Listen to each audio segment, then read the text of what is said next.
2 years ago at the Reactions Conference in Prague, I met a fascinating gentleman called Manuel Asali. Now, Manuel is the Vice President of the Nexant Energy and Chemical Advisory, working with the petrochemical industry. And Manuel gave a brilliant dissection of the need to reconcile the growing demand for plastics with the circular economy. And today, we shall be connecting with Manuel to discuss EPR, Extended Producer Responsibility, in practice, the real-life examples. Enjoy. Manuel, hello and welcome.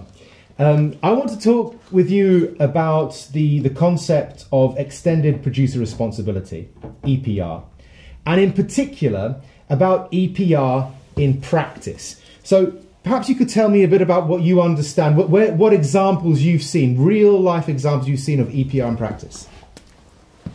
Absolutely. Hello, Michael, again, and good to see you. Thank you very much. If we think of this sort of spectrum of what EPR could entail, we remember that we said we could have components that can be remanufactured, or we could have molecules that can be recovered, right? So if we remember that broad spectrum, there are examples along that spectrum. Let me start with a couple of relatively simple ones, but basically EPR is you can understand it as recycling. Mechanical recycling. As long as you can close that loop, that's already doing EPR. There's a company called Alpec Polyester, the biggest manufacturer of PET in North America. Mm-hmm. And they have private schemes where they are linked with big retailers like Walmart and big beverage manufacturers like Coca-Cola. And they find ways to bring bottles back, and they they recycle them into their bottles, and they're making basically bottles with very high levels of recycling. So that's this example, for PET.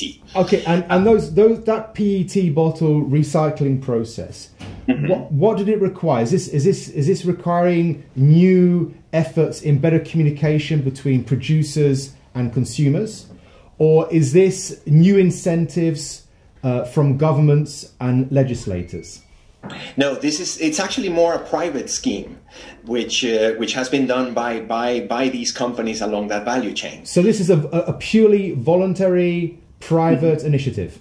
Exactly right. And of course, as you and I know, part of the complexities is in the collection itself. Right? When consumers don't know what to do with it, they throw it away in wherever they can. But if we tell them, bring it back to the store and we'll give you a little incentive to do so, then it closes the loop and makes the whole recycling a lot easier. Fantastic. Well, I'm going to write that down. You tell me another example. Sure. So along a similar vein, there's obviously a big company here in Europe called LyondellBasell, a big producer of polyolefins, and they have a venture called Quality Circular Polymers, QCP. And it is very interesting because, again, LyondellBasell is taking charge of the recycling coming back, and they are, ensuring that it is sufficiently clean and they can use it, for example, in food contact. And they are selling already material that has different levels of recycling. And the interesting thing here, Michael, is that some of the brand owners love this product, and they're happy to pay, in some cases, a premium, because they know that they can put that stamp in their shampoo bottle, for example, that says guaranteed certain amount of recycling. So recycled plastics are in fact becoming a premium material where people are willing to pay that a little bit more because they yes. know that it's gone into the loop.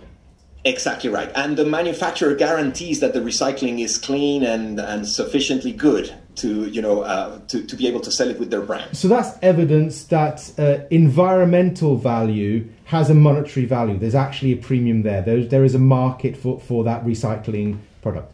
Indeed, yes. How does that balance, though, with the inevitability if you recycle, if you can keep on recycling, and of course, then the material eventually has certain deficiencies. So is there a limit to this? Well, there is, and that's why, obviously you can use 100% recycled, but that will not give you the property. So normally what you find is different percentages of recycling within the different grades that they sell. So some grades may allow a little bit more recycling, others may allow less. But even if you're buying a product that says guaranteed 5% or 10% recycled, that already may have a perception value. And how difficult is the communication between the plastic producers with the companies who are producing, whether it be bottles or shampoo, containers, whatever it might be. What's that communication like? Because it has to go from a plastic producer at the petrochemical level through to the companies who are producing packaging or bottles, then to the consumer. Then there has to be the consumer returning the packaging and bottles, and then back to the producer. So how is this mediated? Yes, well, and remember, it's not necessarily the consumer who brings it back. It may be one of these, producer recycling organizations that can be in the middle, or the waste management company. But regardless of that, yes, the communication has to come. There has to be a clear communication between the producer and the brand owner, just to ensure that the brand owner needs it and wants it enough to be able for the producer to make it, if you like. Right. Okay.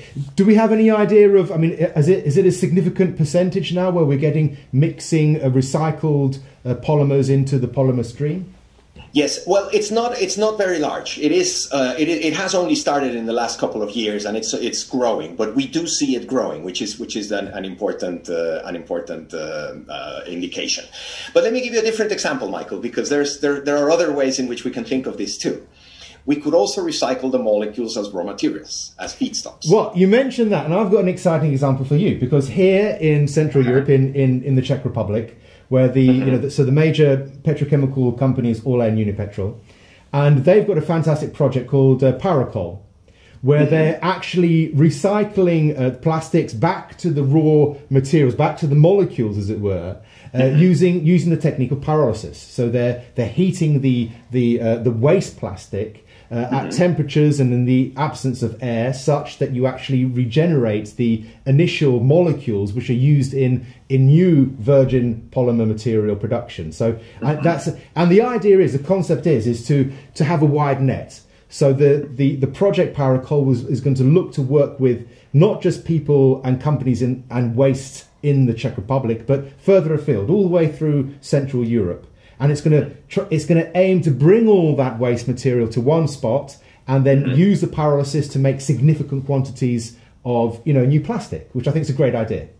Absolutely, yes, because that py oil will be not very different to naphtha. You still need to do some extra things to it. You need to make hydrogenate it and tweak it a little bit. But indeed, yes, you can feed it with naphtha into a cracker. So, Manuel, it seems that the pyrolysis of plastic waste is a very efficient way for petrochemical companies to adopt EPR. What do you see as a future prognosis of this? What are the issues that still have to be resolved? How can we make this even better? Correct. Right. Well, it's a great idea, and I personally, I think it because it really closes the loop, right, in many ways. And the advantage is that you are making virgin plastic. You're not recycling mechanically, which, as we know, can lower the quality of the material. Now, the challenges are, Michael, I would argue there are probably two groups of challenges. One of them is on the quality of the waste coming in. Yes, if you're gathering waste from different areas, that waste is not constant. That waste may change over time. You may have more or less amounts of organics. You need to clean it. You need to make sure that it is in the right place before you can feed it into the pyrolysis unit. So that's one challenge.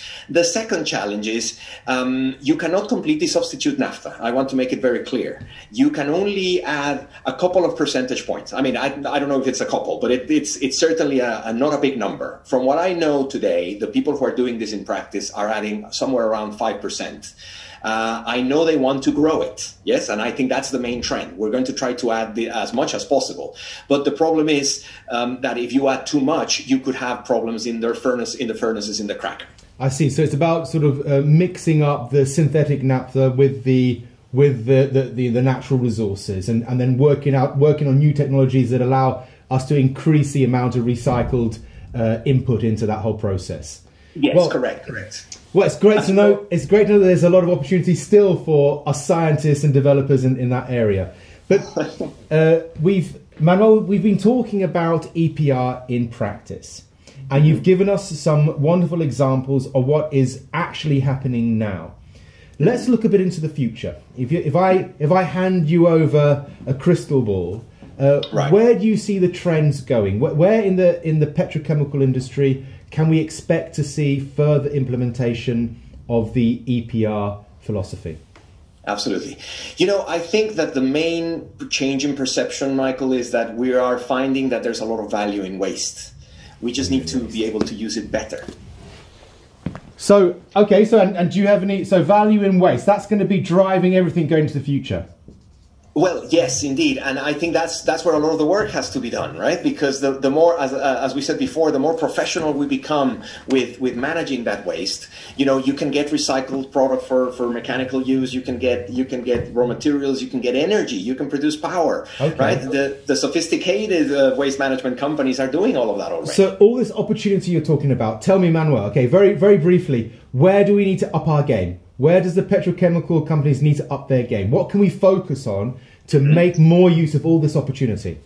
Absolutely. The first thing we need to do is we need to cooperate more with governments and with brand owners and OEMs. And that information flow has to reach the customers as well, the consumers. The more we communicate, the more we'll be able to find those opportunities and take that value out of that waste and bring it back at different parts of the loop. So communication, communication, communication. Manuel, absolutely, thank you very much for communication with me. And a pleasure. All the best, all the best. Thank you very much. Bye-bye.